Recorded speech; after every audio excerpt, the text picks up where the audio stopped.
Hey guys, welcome back. It's your favorite Gimp of the Limp here in my messy office again, and part 3.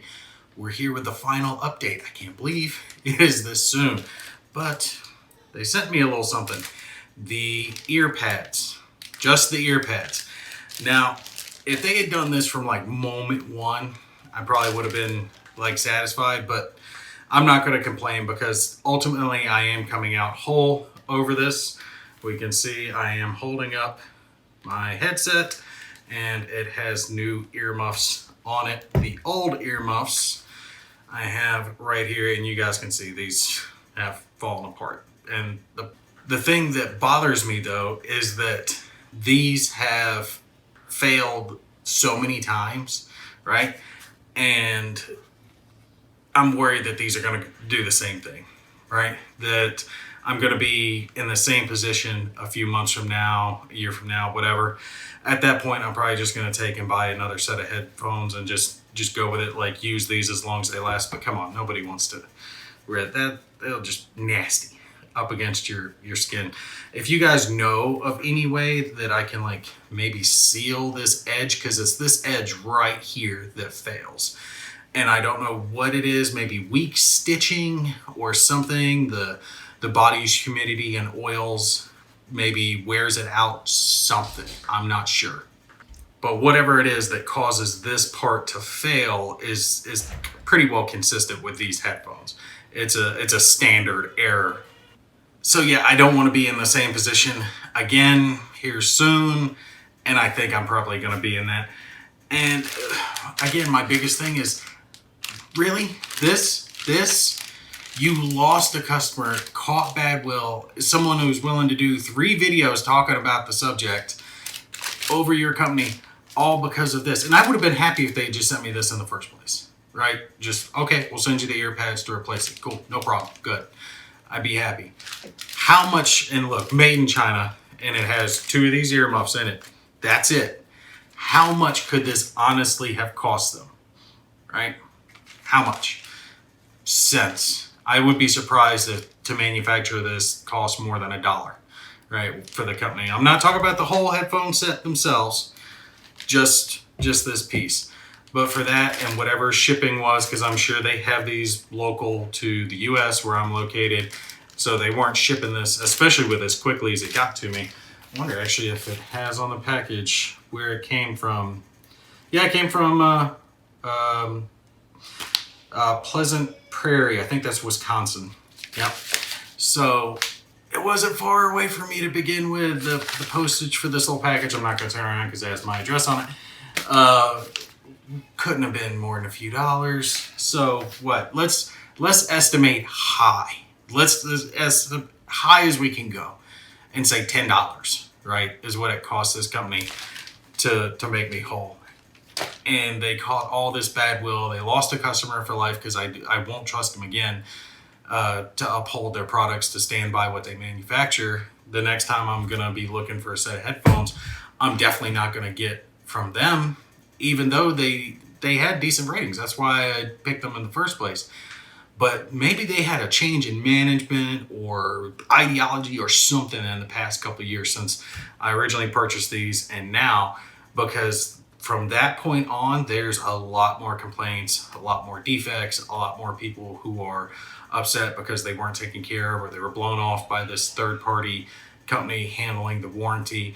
And it's definitely outsourced, because you could tell it's probably somewhere in India or wherever. And I don't much care about that fact, as that I think it has a level of indifference with it that you're not going to find in a local party, a local warranty company, right? And what I mean by that is they don't care if I'm pissed. They don't care if I'm upset. They probably giggle about it. You know, I probably would. I'm not hating on them as people. I'm just saying you lose that personality, that personable experience when it's so far removed from the customer. My wife dealt with this with an insurance company she worked for at one point, where they transferred a lot of their calls from a US-based call center to I think it was India-based call center. And she started getting a lot more complaints because she was actually still working for the company. from people who were calling in because they would call in and hang up, call in and hang up until they got someone from her department because the hours overlapped and they wanted someone who was American, who they could relate with, who would understand what they were saying and wouldn't just follow a script. And I think we're dealing a lot with that over this. Now, I can't hate on this company as much because I know they're German, right? So I don't know, are they going to have a local base here? I would assume so. With as much of their business would have to be based in the US, they would have to have something like that. Now, I got to be fair to them. I am hating on them a lot over this, and I think it's a mistake a lot of companies make, that they nickel and dime themselves to death, right? They lose dollars trying to save the nickels. So they lost what could be a $200 sale for me later over what was at best a $10 cost for them now, right? Not to mention however many people besides myself either see this video, see other videos, or the reviews that they're now getting, which are a lot worse. Because like I said, I went back through the reviews over a period of time, and there was a period there where it was real high, and then it started dropping off, and a lot of people were reporting the same thing, that their products were failing, and they were given one excuse after another. Either it's not warranted, or we're not going to cover that under warranty, we're not going to replace it, your warranty doesn't cover it, whatever the excuse was. And I just think this is a mistake companies make. You need to stand by your products. And personal to what I cover here on the channel with gaming, I think we're seeing a lot of that happen with companies that get bought off. Because look at companies like Finaly Games. I think they were bought out by Asmodee. And back in the day, when I was playing X-Wing, right, and something I got was broke, had an issue, whatever. Like the little ships, little pegs, little plastic pegs are on the bottom of them. If one of those was broken, if I contacted the company, they get it to me in a heartbeat. And there were times where I lost. Like I contacted them by email and said, hey, I had this dial, I cannot find this dial. Either I lost it, it wasn't in there, I can't tell. Like I accepted responsibility and I told them, like, I think I just lost it. Is there a way I can buy just the one piece to go with my ship? They're like, hey, don't worry about it. We'll send it to you. We'll just take care of it. That's customer retention right there. I had no problem buying their products because I knew they cared about me as a customer and that they were going to do everything they could to make me happy so I come back. And that type of experience, you don't see it anymore. Ever since they've been taken over, they don't cover it, right? The ships, if they have problems, it's pretty much on you. They tell you to go now to the retailer that you bought it from. So they're like, if you have an issue with something, you need to go to the retailer you bought it from and get your money back from them or get them to replace it, but we're not dealing with it. Okay, well, I'm not going to buy your products if you don't support your products, right? If it's broken, if it's a defect in the box, that's not the retailer's fault. That's your fault. That's the company's fault. The company needs to fix that. It needs to be on them. I don't need to wait weeks to get it replaced through the retailer if they want to go that route. And especially now with so many things that are out of stock, you can't find it anymore. So let's say you got that run, that initial run, but now the retailer's out, so they have no replacement to give you. They can't exchange it. The person's just SOL. And now they got to play games with Asmodee or whoever trying to get them to actually take care of the product. I've seen other people talk about it where they didn't open it right away. And that's a bad thing when it comes to board gamers. We do this. We have our stack of shame, our collection that we get that we haven't opened yet. It is what it is. But you find out 6 months later when you finally open it to get it to the table, the pieces are missing or something's broken. And now they're like, well, you should have checked it right off the bat. But since you didn't, it's your problem. And I think we're losing it. I think that service with a smile thing, keeping your customer happy, is really starting to go the way of the dodo. And especially since so much of the customer service is being outsourced, they're trying to save these nickels and they're going to cost themselves dollars in the end, because more and more people, I think, are going to start switching away, like looking for that experience. They want to feel like the company gives a crap about them. I know I do. I know you guys do. The companies I've had some of the best experiences with, especially when it comes to gaming, Lock and Load, Academy Games is great.